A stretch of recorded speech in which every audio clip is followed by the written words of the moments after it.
Nah, secara umum, SMM ini memberikan keseragaman metode pengukuran atas kuantitas pekerjaan, atas volume pekerjaan di setiap negara yang memilikinya, atau mungkin di setiap perusahaan. Halo Sobat Sipil, di video ini kita akan mencari tahu apa-apa saja yang diperlukan untuk pembuatan RAP. Data yang diperlukan ya, yang pertama bisa berupa gambar rencana ya. Ini harus lengkap dengan detail-detailnya ya. Gambar rencana ini ya bisa terdiri dari gambar rencana arsitektur, struktur, dan MEP ya.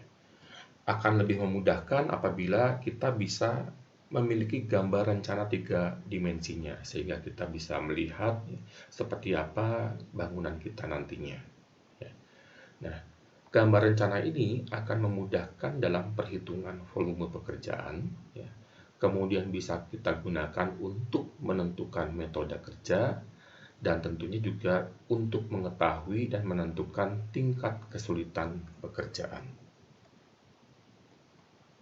Nah, kemudian data yang kedua adalah rencana kerja dan syarat-syarat atau RKS ya.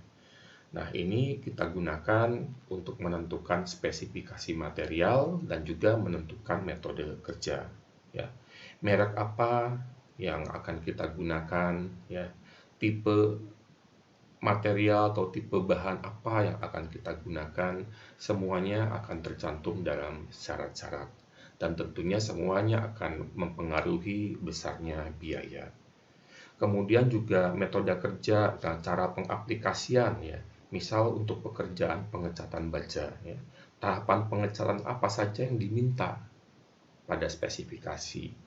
Cat dasarnya, kemudian cat akhirnya harus diaplikasikan berapa kali, itu ada pada rencana kerja dan syarat-syarat. Kemudian yang ketiga adalah survei bahan atau survei material dan alat ya.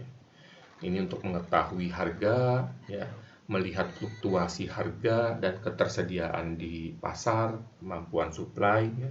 Nah, kapasitas produksi pabrik ya atau kemampuan supply dari distributor juga harus diperhatikan ya. Apakah mencukupi atau tidak ya, terutama jika dikaitkan nantinya dengan waktu atau durasi pekerjaan. Kemudian mengetahui jaringan material atau alat yang dibutuhkan, kemudian memperhatikan material khusus yang membutuhkan special order, material-material yang langka atau yang harus didatangkan dari luar daerah, bahkan mungkin diimpor dari luar negeri. Kemudian yang keempat adalah survei upah tenaga kerja ya. Di sini kita harus memperhatikan aspek produktivitas ya. Ini bisa kita dapat dari AHSP, manpower loading ya. Ini merupakan sejumlah proses penting dalam perencanaan tenaga kerja ya, seperti perencanaan, perhitungan, dan pengukuran total jumlah tenaga kerja yang dibutuhkan pada setiap pekerjaan pada waktu-waktu tertentu ya, kapan harus disediakan. Kemudian tingkat upah dan kompensasi. Kemudian data kelima yang diperlukan adalah survei kondisi lapangan ya. Topografi dari lapangan ya, kemudian keadaan tanahnya seperti apa, apakah tanah berpasir atau bagaimana, di mana letak muka air tanah ya, penyediaan air bersih, aspek sosial ekonomi ya. Bahkan untuk akses masuk ke lapangan juga sama. Misalkan kalau kita lihat di sini ya, ada lokasi proyek yang aksesnya itu harus memutar dulu. Ini adalah jalan tol ya. Dari gerbang tol, nah kita hitung jaraknya ini memutar melewati jalan-jalan di sini untuk masuk ke dalam lokasi proyek.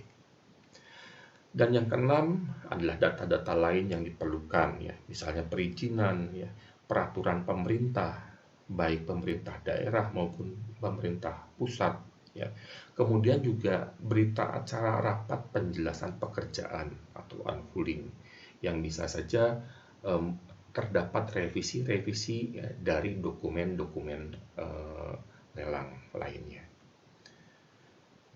Kemudian untuk perhitungan biaya, perhitungan rencana biaya ya, yang harus diperhatikan dan dipertimbangkan pada saat perhitungan rencana biaya.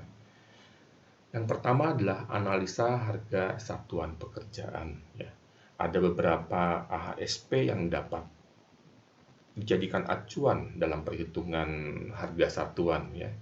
Misalnya di sini ada AHSP bidang umum, AHSP bidang sumber daya air, AHSP bidang bina marga, AHSP bidang cipta karya dan perumahan. Nah, Sobat Sipil bisa memilih ya satu dari beberapa AHSP di sini ya disesuaikan dengan bangunan yang sedang Sobat Sipil hitung rencana biayanya. Nah, kadang kita juga menggunakan sesuatu yang dari non AHSP di sini ya. Mungkin ada pekerjaan yang menggunakan material atau bahan yang tidak tercantum dalam keempat AHSP di sini ya. Kita bisa mencari koefisien-koefisiennya entah dari pabrikannya atau dari pengalaman atau dari perhitungan kita. Kemudian yang kedua adalah Standard Method of Measurement ya. Nah, secara umum SMM ini memberikan keseragaman metode pengukuran atas kuantitas pekerjaan, atas volume pekerjaan di setiap negara yang memilikinya atau mungkin di setiap perusahaan dengan tujuan agar tidak terjadi kekeliruan ekspektasi ya, dalam menetapkan kuantitas atau volume sebuah pekerjaan oleh pihak-pihak yang terlibat di dalam proyek konstruksi ya. Jadi keseragaman dalam mengidentifikasi, mendeskripsikan ya, cara mengukurnya dan penetapan satuan dalam pekerjaan konstruksi di sini distandarkan ya.